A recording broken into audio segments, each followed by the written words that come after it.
तोहर चाल ढाल बतलावे, अखिया ई सब समझावे। ए हो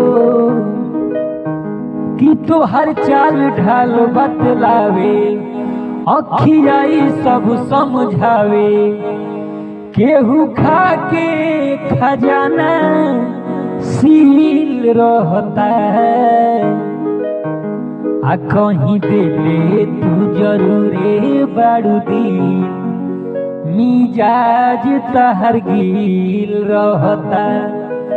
कहीं दिले तू जरूरे बारू दिल, मिजाज तहर गिल रहता।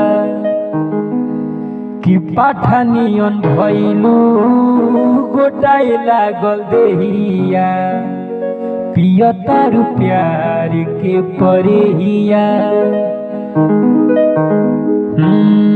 कि मेहिया जवनिया के तुरतावे देहिया, आके करा से लागल तोहर नेहिया।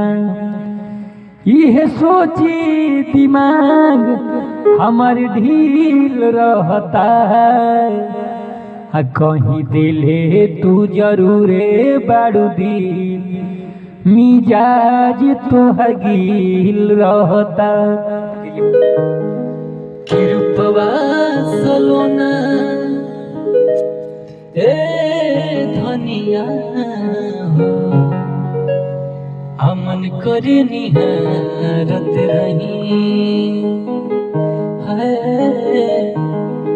रूपवा सलोना ए धनिया हो,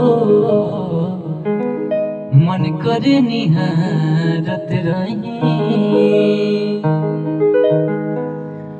अखिया के राहे आ तस्वीर तोहर, अखिया के राहे तस्वीर तोहर, आ दिल में उतारत रही।